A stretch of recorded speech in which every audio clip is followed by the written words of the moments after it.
Hey everyone, welcome to Unique Ways with Thomas Gerard, an audio podcast. We had a really great guest on today. He's your go-to creator for blending brains, beauty, and business into seamless digital experiences. He thrives at the crossroads of engineering precision, creative artistry, and business impact, turning complex challenges into intuitive solutions that inspire. Please join me in welcoming Gurudutt Badiger. Welcome. Thank you so much, Thomas, for having me here. Great. Are you ready for 20 questions? Yes, Great. excited. Question one, tell me a little bit more about yourself. What do you do? I'm Gurudutt, a product designer from India. I like to think myself as someone at the intersection of design, engineering, and business. Basically, my work is about making digital experiences meaningful, not just making them look good, but making sure people can actually use them with ease.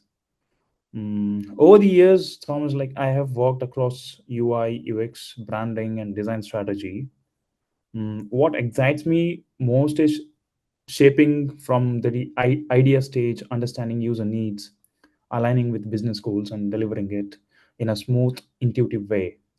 Outside work, I'm a curious person. I'm into music, aviation, football, and of course, I'm a Harry Potter fan. These things also inspire me as a designer because they keep me thinking about creativity, systems, and human behavior in different ways. Great, sounds great. Just a note for the audience, if you guys are interested in cool 2025 episodes, please check out our episode with Liz Danzico. Question two, what's a key piece of knowledge that makes you different?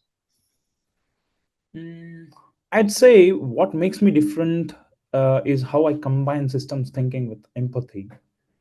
From a young age, I loved opening up gadgets, understanding processes. So I have that engineer's mindset. At the same time, I always cared about how people feel when they interact with something.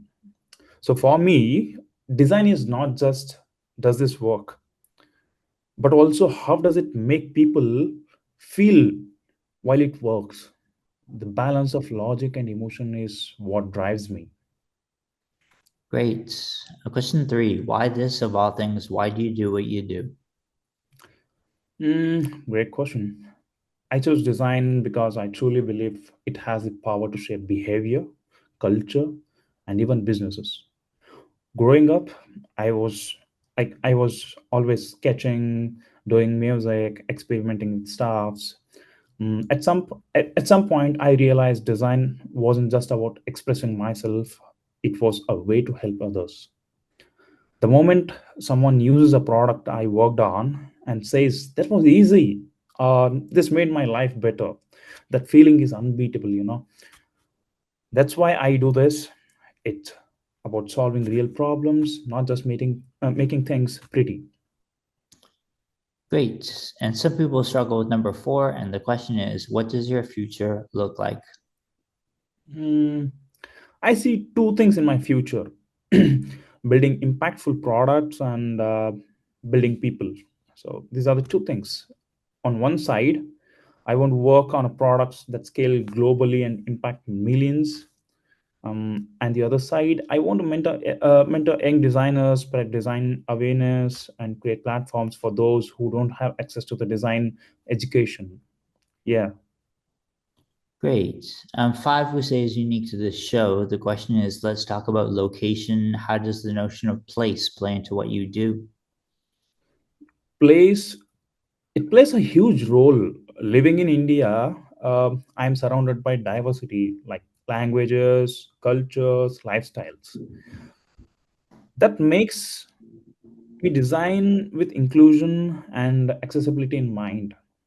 Something that works in a metro city may not work in a rural village. So you learn to design for constraints, and consent sparks creativity. At the same time, design is global.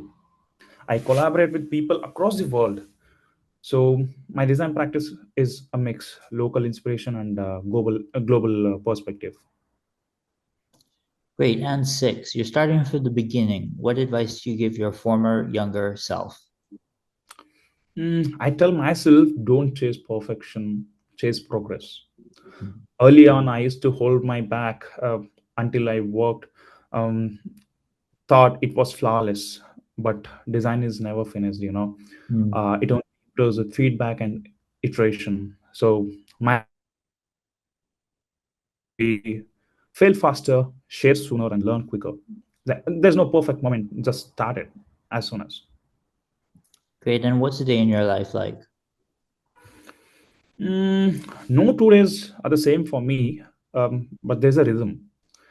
I usually start with something to clear my head: reading, journaling, sketching, writing blogs, designing sites. Then work day begins with collaboration, stand ups, brainstorming, and reviews. So the main part of my day is designing, whether that's prototyping in Figma, mapping flows, or doing some research. I also keep time for exploration, trying new tools, rethinking old problems. Evenings are for reflection or relaxing.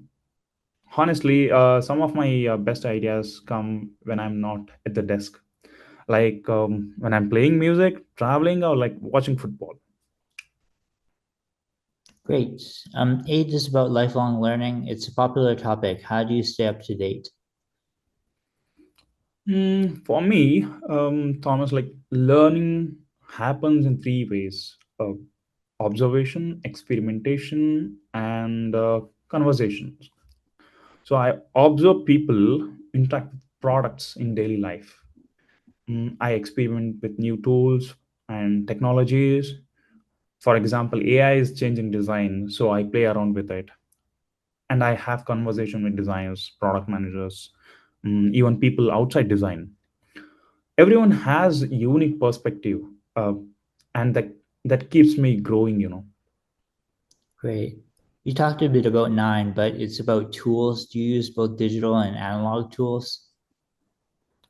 Um, yeah, Figma is my main tool. I use Notion for organization, um, Miro for brainstorming, Adobe for visuals. But honestly, my favorite tool is still a pen and notebook, because that's where raw ideas come out. As for like being a digital nomad, for not fully, but I do like working from different places, a cafe, library, while traveling. Like it sparks creativity in me. Great. Halfway number 10. How do you deal with work-life balance or life-work balance? For me, balance is not about strict separation, it's about integration. Mm, my personal interests like music, travel, and football actually fuel my creativity. But I also know when to step away. Balancing is about knowing when to immerse yourself fully in work and when to give yourself rest. Great. And if you weren't doing what you do now, what might you be doing? Huh. Probably aviation or music. Aviation fascinates me because it's that mix of engineering precision and the human experience. Music is an emotional outlet in both ways. Both connect back to design. They are about systems and emotions. And what would you not like to do with your career? I'd never want to be in a role where creativity is shut down, where it's only execution with no space for exploration. For me, curiosity and dialogue are the key. Great. And do you have a favorite word, quote, or sentence? Yeah, I have a quote from Steve Jobs where he says, like, design is not just what it looks like and feels like. Design is how it works. This keeps me grounded. Like design is about function and emotion together. Great. And how about a least favorite? Mm, that's how it's always been done. That's the least favorite sentence I have. I don't like that. Mindset kills innovation. If we stop questioning, we stop progressing. And you're choosing one word to describe yourself. What word do you choose? Curious. Curiosity connects everything I do: design, music, business, life, everything. Great. And 16, what keeps you up at night? Ha. Sometimes excitement, new ideas, new concepts. Other times, like big questions. Am I creating enough impact? Am I using my skills the best way? Those thoughts keep me awake, but they also push me forward. Hmm. And final stretch here, number 17, what's the dream you're chasing? My dream is to build a global initiative where designers from different cultures collaborate, a platform to share ideas, solve local problems that can scale globally, and push design's boundaries. Not just designing apps, but systems, communities, opportunities at last. Yeah. Great. And what inspires you? What inspires me is like people inspire me. Everyday stories like a street vendor improvising, a company making seamless experiences. Travel inspires me. New environment changes perspectives, and as usual, my music, structured yet free, and always inspires creativity. Great. And last couple here, number 19, any advice you'd like to share? Yeah, design is not about being the loudest in the room. It's about listening, observing, and connecting dots. My advice is stay curious, stay humble, and remember design is for people, not for pixels. Don't fall in love with your solutions, fall in love with the problem. Nice. And finally, number 20, how can our listeners keep tabs on you and what's our call to action? Best way is LinkedIn. That's where I stay. That's where I stay online, and that's where I share my design thoughts, case studies, and my updates. I'm also working on my portfolio website, and sometimes I share casual stuff on Instagram. But LinkedIn is the best place to connect and continue the conversation.